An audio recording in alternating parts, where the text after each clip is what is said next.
Y siguiendo un poco con el tema de prioridades, si ya hiciste todo tu listado de cosas que son importantes para ti, me gusta esta táctica porque de todas esas cosas que tú crees que son importantes, hay un principio que se llama el principio de Pareto.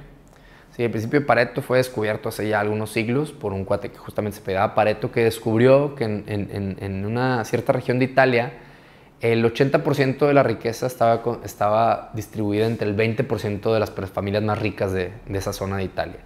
Y ese principio que él lo descubrió, resulta que es un principio básico de la naturaleza inclusive, ¿no? O sea, el 80% de la miel de un panal se produce por el 20% de las abejas, por ejemplo. Y es esa ley famosa del 80-20.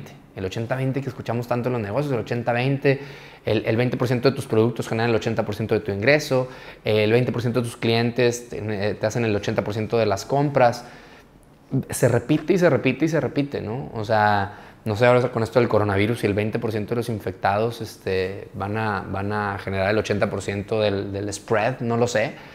Pero bueno, es un principio tan real que lo utilizamos, no lo utilizamos lo suficiente en el tema de las prioridades. Entonces mi invitación aquí es que aceptemos que el principio de Pareto es real. Entonces digas, ok, de todos estos proyectos, ¿sí? Verlo por categorías si quieres, de todas las cosas que quiero hacer para mi familia, todas las cosas que quiero hacer profesionalmente, todas las cosas que quiero hacer con mis amigos, con mi salud, ¿cuál sería el Pareto? ¿Cuáles serían ese 20% de cosas que me va a dar el 80% de los resultados? Ese es el principio de Pareto. El 20% del esfuerzo o de las cosas que haga me va a dar el 80% de los resultados. Entonces en ese 20% me debería de concentrar. Y cuando haces el ejercicio te vas a dar cuenta que sí, pues oye, imagínate que tienes 25 cosas que quieres hacer profesionalmente, 25 proyectos que traes hoy en el tintero. Dices, bueno, estos 5 son los más importantes, los que me van a dar la promoción, me van a dar el edge, me van a hacer crecer profesionalmente. ¿Cuáles serían esos 5? ¿Sí? O si tuviste 10, ¿cuáles serían esos 2? ¿Sí? Es sacarle el 20%, ¿sí? Encuentra el 20%. Pero un approach más radical, y esto lo encontré en el libro The One Thing, que te hace que seas extremadamente productivo, es cuando puedes encontrar una sola cosa. Así se llama el libro, One Thing.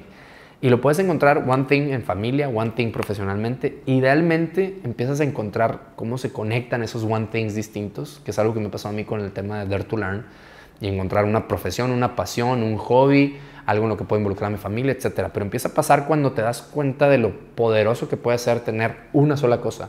Y entonces el approach radical aquí es lo que le llaman el Pareto extremo, ¿sí? El Pareto extremo es, sácale el Pareto a tus proyectos y a tus prioridades la cantidad de veces que sea necesaria hasta que encuentres una sola cosa.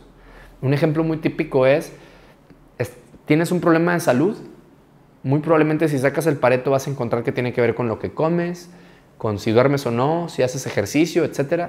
Y muy probablemente de esas cosas, una sola cosa te va a hacer la diferencia, ¿sí? Y muy probablemente en este mundo en el que vivimos sea la cantidad de horas de que duermes, por ejemplo. El sueño te puede reparar un chorro de otras broncas.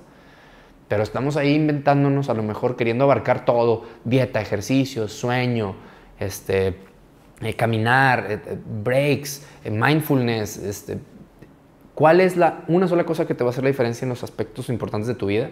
Y luego, más importante aún, si hay una sola cosa que puede combinarlos todos, ¿sí? Entonces, este Pareto extremo sirve cañón para buscar justamente el tema de las prioridades, ¿no? El Pareto de principio es algo real, hay que creer en él, ¿sí? O sea, es como la ley de la gravedad.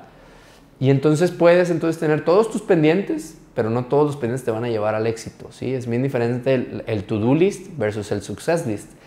Y un beneficio tangencial, pero súper importante de hacer estos listados de Pareto, es que es un gran filtro para saber a qué decirle que no, ¿sí? O sea, cuando tienes claridad de qué sí es lo que quieres hacer, tienes claridad de qué es lo que no vas a hacer, ¿no? Entonces te permite mucho decir esto, no, al menos ahorita no. Entonces, enlista todo lo que podrías hacer, aplícale el Pareto, aplícalo de nuevo hasta que llegues a una sola cosa en cada una de las categorías y aprende a decir al menos no ahora basado en ese Pareto y no caigas en el juego de completar el checklist de todo porque eso no es productividad.